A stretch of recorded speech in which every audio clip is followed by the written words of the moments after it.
Shlama Archan Mughabe Audio al AGN Assyrian Global Network Bayakhmadiyacha Kataftachata Khaatureta Shimoil Shameran Hanna Raba Baghdayach Kat Audio Pshadakhla al Daya Khurza Abi Basim and Nabi Fry Fun for Culture or AGN Qadaha Khurzat Assyrian Book Club. Pshenatita Shamiran, and welcome. Thank you, Basim Zaraba. Yeah, we're so happy to have you on this program. Our conversation will be going back and forth in both English and Assyrian for those that are listening and watching our program. We're very happy and proud to have you as an Assyrian author on our program. Welcome again. Thank you. Thank you for having me. I'm so glad to sit down and chat with you. Yes, Svetlana. absolutely. Such a beautiful day. A little windy, but bear in mind, we'll try to keep it together. So thank you so much for your patience. So Shameran, tell us a little bit about yourself. Tell us about your upbringing, because we're trying to understand how you got into becoming an author, and we'll explain to our viewers the books that you wrote, particularly pertaining to children's books, which is a passion of mine because of my career. So tell us a little bit about yourself. Sure. So I grew up in the Bay Area, San Jose, with my family, and we were pretty much raised in South Bay, San Jose. And all throughout our lives, we've been really, my siblings and I have been fans of the movies and television growing up. It was a lot of our social lives were mixed around 80s pop culture, movies, books, cartoons.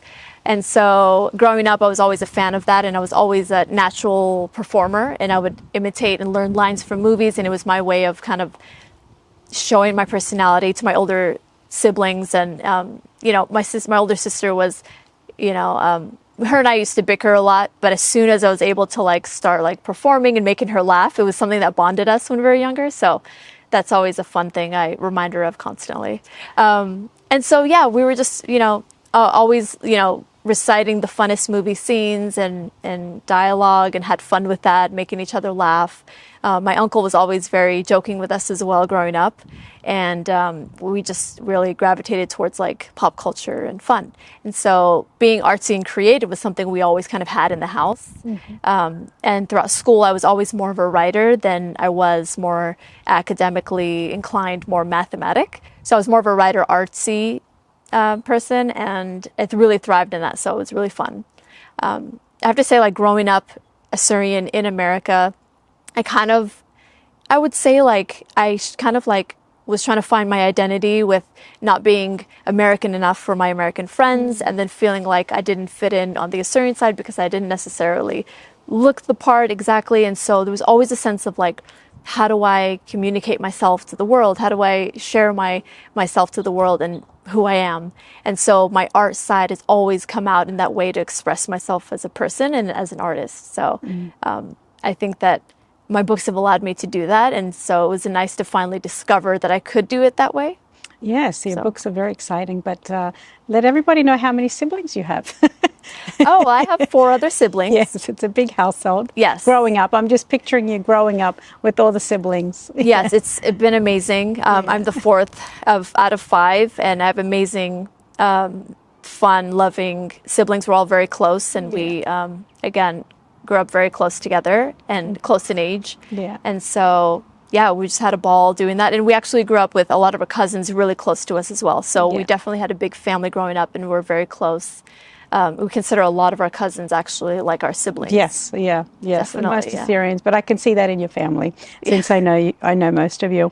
So tell me in particular about your education. What did you tell us about your education? I want to see if that led into your writing. Yeah, well, I went into college. I studied at San Jose State, and actually, just take a step back, I went to Mission College in the Bay Area for my AA, and I got involved in student government because I was always interested in learning more about how the college worked and making a difference and getting involved. And that kind of started my political side, my career. I switched from business management to political science because, again, I wasn't a math person, so I didn't like statistics or math. So I switched to more of a thinking, logical, theoretical major, and so I switched to poli-sci, political science. And then taking my work as student government, I took that and then kind of parlayed into my major at San Jose State. And, you know, that kind of was the opening of a lot of more public service work that I did, and then that kind of opened up more of the fundraising that I started doing while I was in college for children in general, and that kind of coincided with at the same time that I was going to college.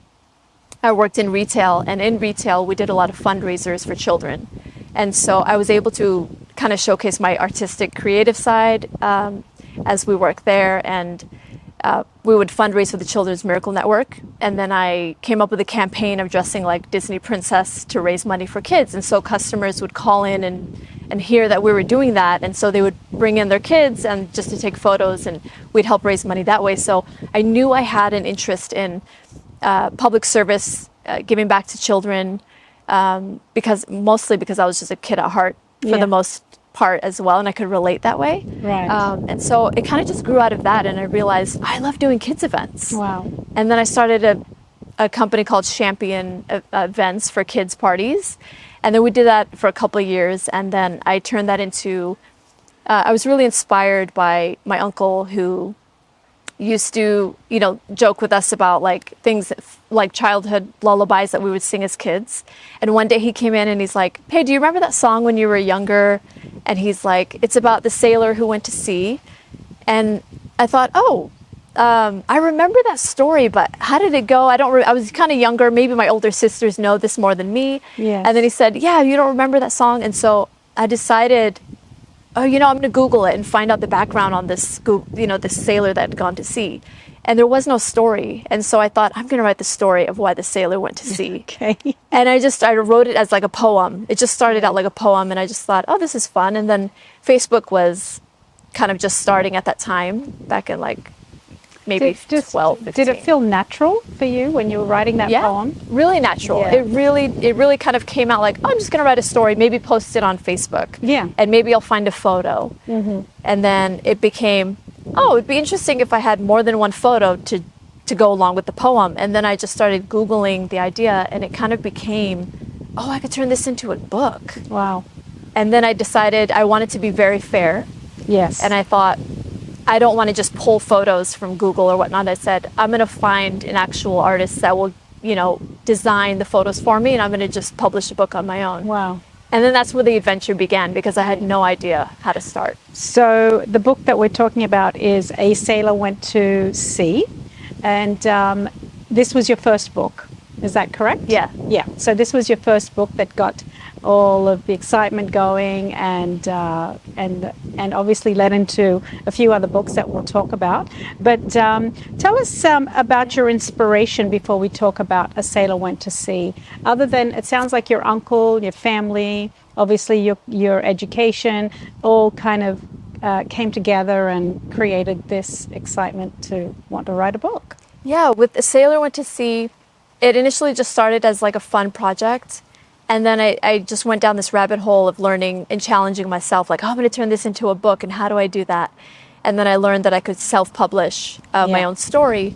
And then I realized this was around the same time that the Iraq War was starting.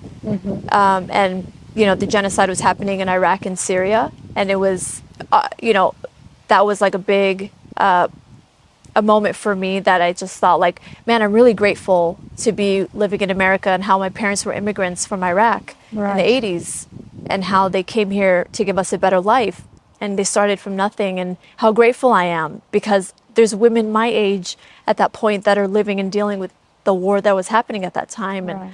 And how lucky we really are, because the only difference between me and them is that my parents, when I was not even born yet, came to this country, right? And I just thought, man, I'm just so grateful.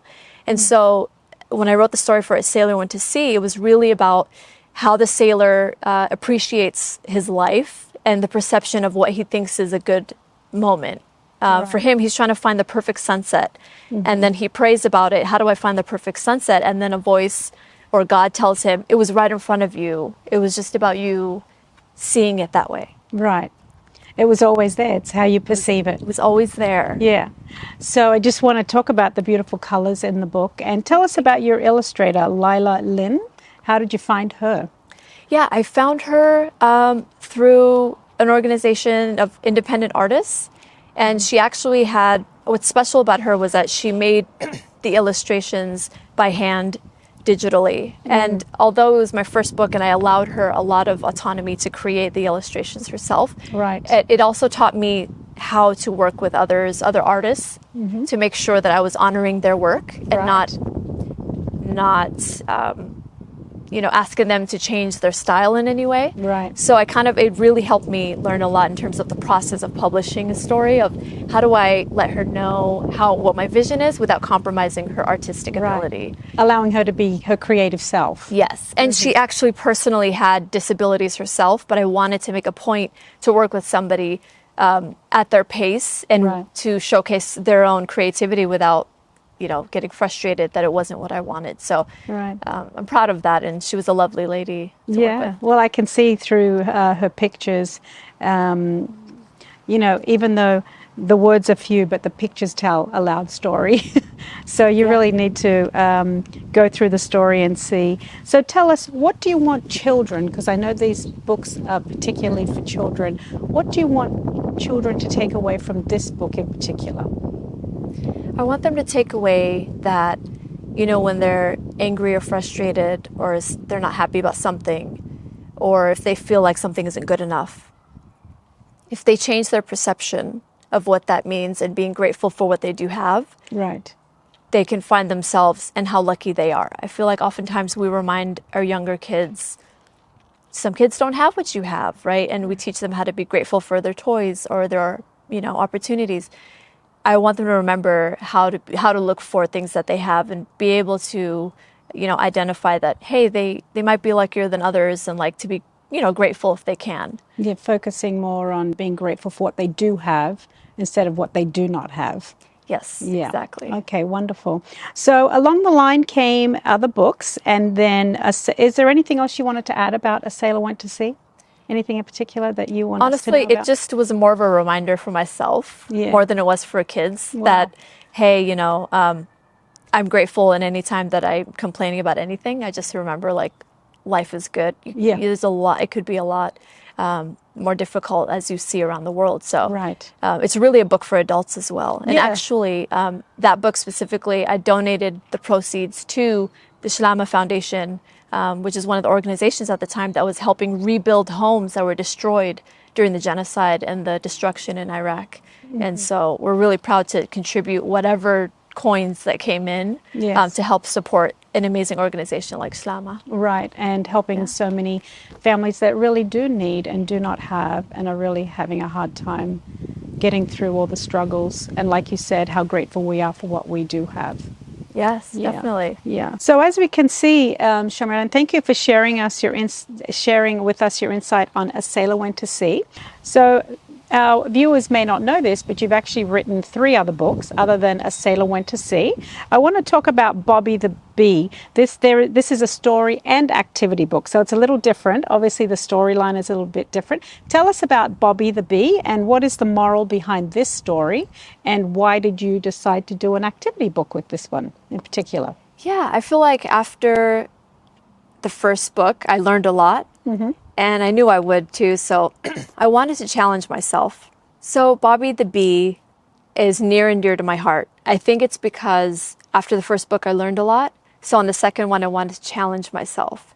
I made it into an activity book because I wanted to add value to my readers and give them something fun to work on, and it also allowed me to create more games and put them in the back of a book. And I really wanted to entertain my readers. And so Bobby the Bee, the story itself, it's interesting because I was mentioning my uncle was really intricate in our childhood and all the memories we made, in movies and things that we did together. I asked him one day and he said, "Oh, are you writing any new books?" And I said, "Yeah, I'm thinking about a couple ideas." And I said, "What should I write about?" And he said, "You should write about bees." Oh, and I said, "Okay." Oh, okay. He goes, "They're really important for our environment." And he's actually a beekeeper. And I was like, "Oh, interesting. You're right. I mean, that's really interesting. People don't know." And he started kind of listing off like the benefits of bees in our environment. And I just thought, you know what, you're so right. Like, I wish we knew more of that. And that's so interesting.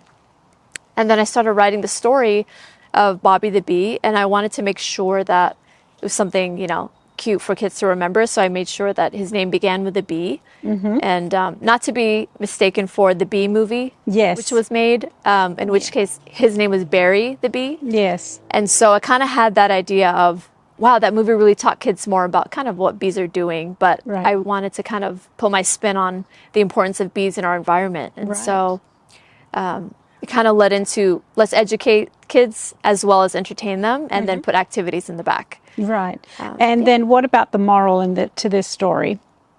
The moral here is, I mean, it's basically an educational book. Yeah. Basically to say, bees are important for our environment. I know they come off as something that we're always telling kids to stay away from. Right. But they do have a use in our environment, and it's important to know what that is, but also respect it, and to kind of like, stay away from bees wherever you see them, but at the same time, they are there for a great reason. And it's just a great reminder for all of us to know. Right. Just to be more aware of life itself.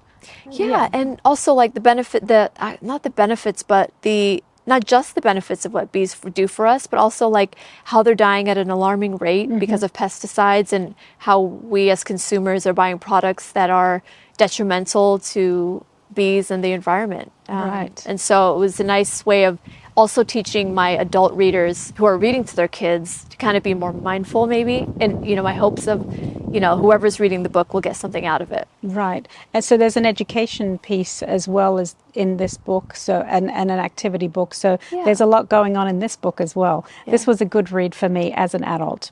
So yes, Glad thank to hear you. that. I'm in the education field, so it was very exciting for me to read. So then we'll come into Three Bats and a Cat, a bedtime story. So tell us about Three Bats and a Cat, a bedtime story. So this is particularly a bedtime story. So tell us what your thoughts are on this. Well, honestly, I'm just a fan of Halloween. It's just my favorite. So I was like, I have to do a Halloween book. Like Right. I have to figure out a way to do this and like make a really fun story. Yes. And so Vance, the vampire, his character came into mind.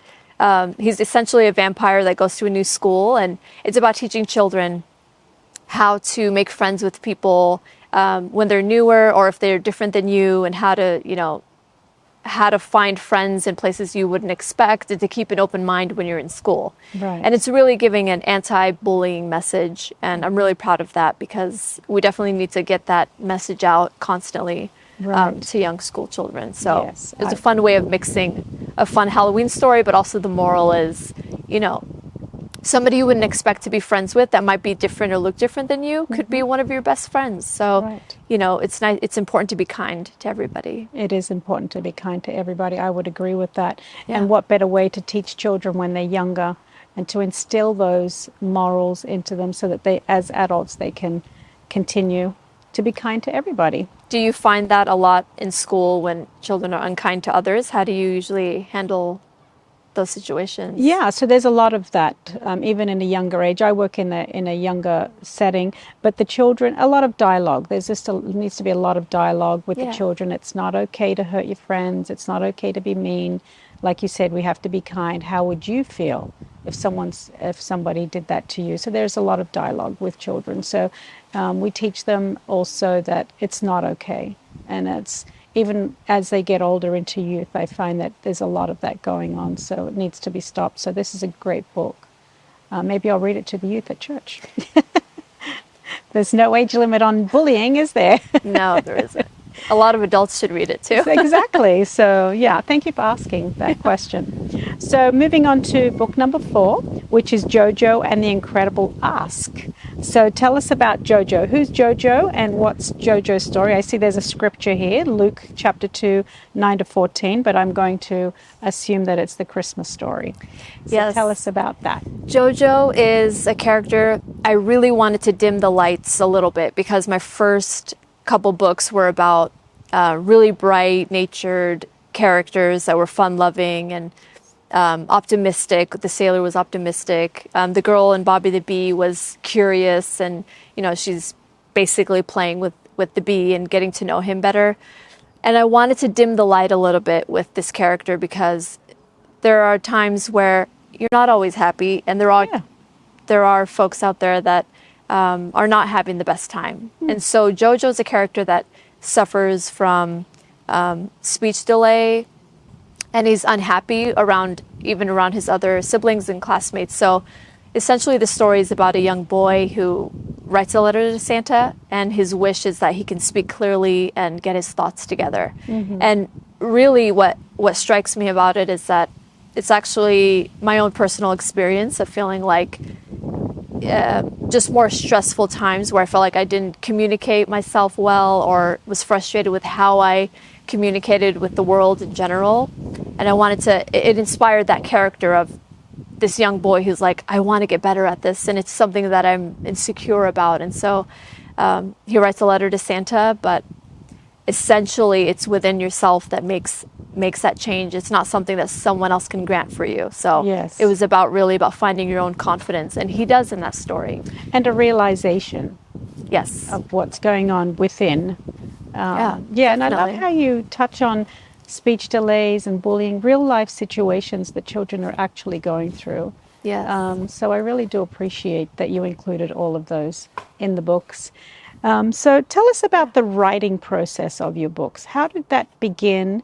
And tell us how it led to, you touched on it a little bit with A Sailor Went to Sea, but when do you find time to put your thoughts together? At what point does it happen? Do you have a notepad? You're ready to write thoughts down? Tell us about that process. So genuinely, I don't try to force the inspiration behind writing. It usually comes to me in an idea, or oftentimes inspired by one thing or another, like I was mentioning my life experiences or what's Yes. happening. And if I feel like that's how I want to express myself in that moment, then I'll just start writing thoughts. It can begin like just on my phone, but mostly I've sat down and literally just been inspired. So it kind of would come out, fairly quickly in terms of what I want to say, but then the writing does take more time. Yes. Yes, some of the best authors will tell you, no matter how good they are, 90% of writing is still made up in the moment. It can take months or years to even write and develop, but Yeah. the framework of that message can be very clear. Right. And so you kind of build around that. Right. There's been projects where I've written the story in 20 minutes, where it was just inspired. It just came. It was more of like, I want to say God just spoke to me and inspired the story. It kind of came out like a waterfall. Wow. And then there's other projects where I've tried to push the story and it just has not developed, until this day has not developed. And I'm very tempted to use AI to write it for me because I can't finish the story, but I'm not going to do that. But my point is to say that, man, there's times where the story just doesn't come together and it can take a while. There's one story that it just hasn't wrote itself in my heart yet. Yeah. But it's in my mind, and I want to be able to make that work. But inspiration usually drives me for sure. And if I don't believe in it fully, I'm not going to publish that next story. Right. You're not going to force it to happen. Has to be natural. You shouldn't, and you shouldn't want to waste time doing that. You should only really have time for things that really make you passionate. So if it's a message about being grateful for what you have, I'm going to send that message. If it's anti-bullying, that's what I'm writing about easily. If I want to teach kids about the importance of bees in the environment because I care about nature, that's what my story is. If I want to dim the lights and share a story about an emotional kid who's not so happy the way he should be around Christmas time, I'm going to write that story for the kid that doesn't feel happy. I want everyone to feel seen, and I want to capture those emotions. Right. And I can see that that's definitely happening. So do you think all the books that you will be writing in the future, I'm going to assume that there's some more probably in the works, you touched on it a little, are all children's books? For now, yes. Yeah. It's fun. It's fun to work with children in general, because they really have the optimism of the world at that young age. Yeah. And it's fun to be a part of that process of sharing stories with them at that age. Yeah. And so that's kind of where my writing kind of leads me. Yeah, and they're so vulnerable. Children are so vulnerable. So if anything, I think a foundation is important. So good foundation. So there's a lot of moral in these stories, and I do appreciate that again. Thank you for those thoughtful answers. Going back to another question that I have, what advice would you give other aspiring authors? Someone that's in a position where they have this amazing idea, much like yourself. Think about a sailor went to sea and how you started that process, what would you say to those people? I would say write it and make it happen. It's not necessarily easy, but it's worth every milestone of you making that happen. It's definitely possible. Yeah. You should, if you have any idea to write anything, and I've had many conversations with folks that have an idea for cookbooks, biographies, specific hobbies that they love to talk about, and they just don't know how to get started, or they think they can't see it through. And I always, if you tell me that you want to write a book, you're going to hear from me months from now to go, did you start I actually started a doc once, an empty doc, and I sent it to that person and I said, here's your empty page. Like, wow. I want to encourage you to write it. Like, it's so doable. I'll help you do it. Yeah. I just want to encourage folks because I know how important it is to feel like you have your art out there and you're actually fulfilling that and putting it on paper or however. If you're an artist, whatever art it is you make, by all means, you should really try to make time for that, because to me, art, for me at least, is like my soul breathing. Wow. So I'd love to encourage other artists to do it.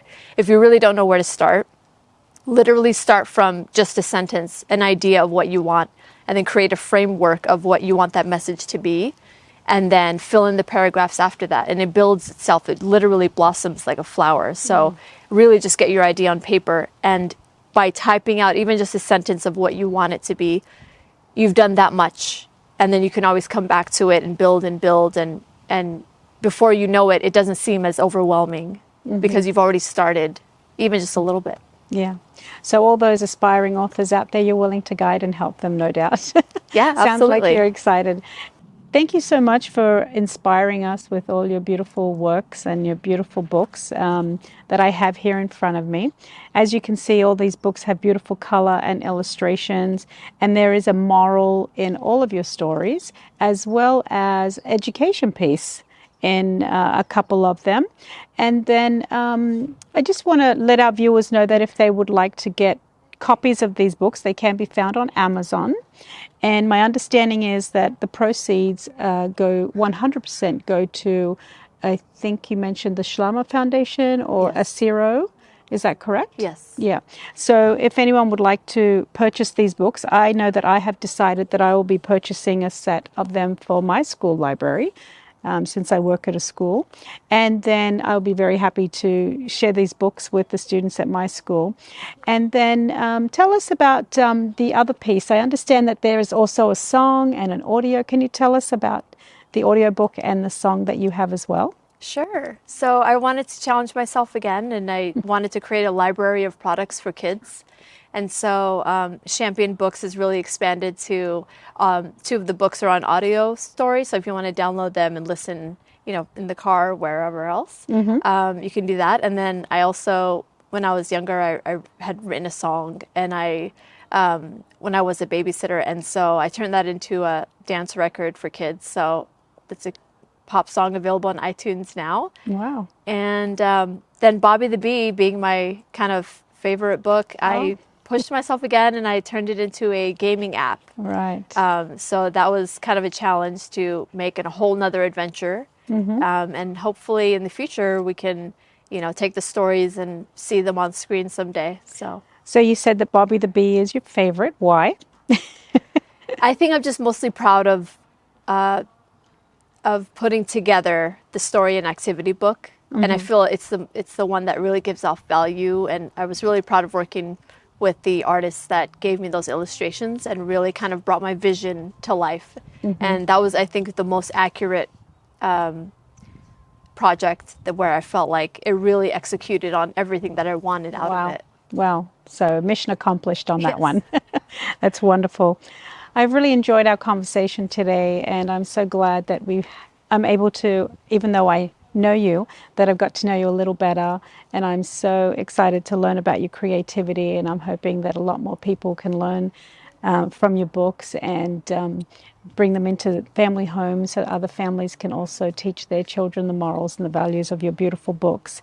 Thank you so much for your time. Thank you, Svetlana. Yes. I'm really happy that you're in the educational world, and they're lucky to have you. Oh, So, thank you. That's so sweet. I do appreciate that. So I will definitely be getting these books. So thank you so much. I do appreciate, once again, thank you, Shameran Hanna, for your time, for allowing us to explore these beautiful books that you have.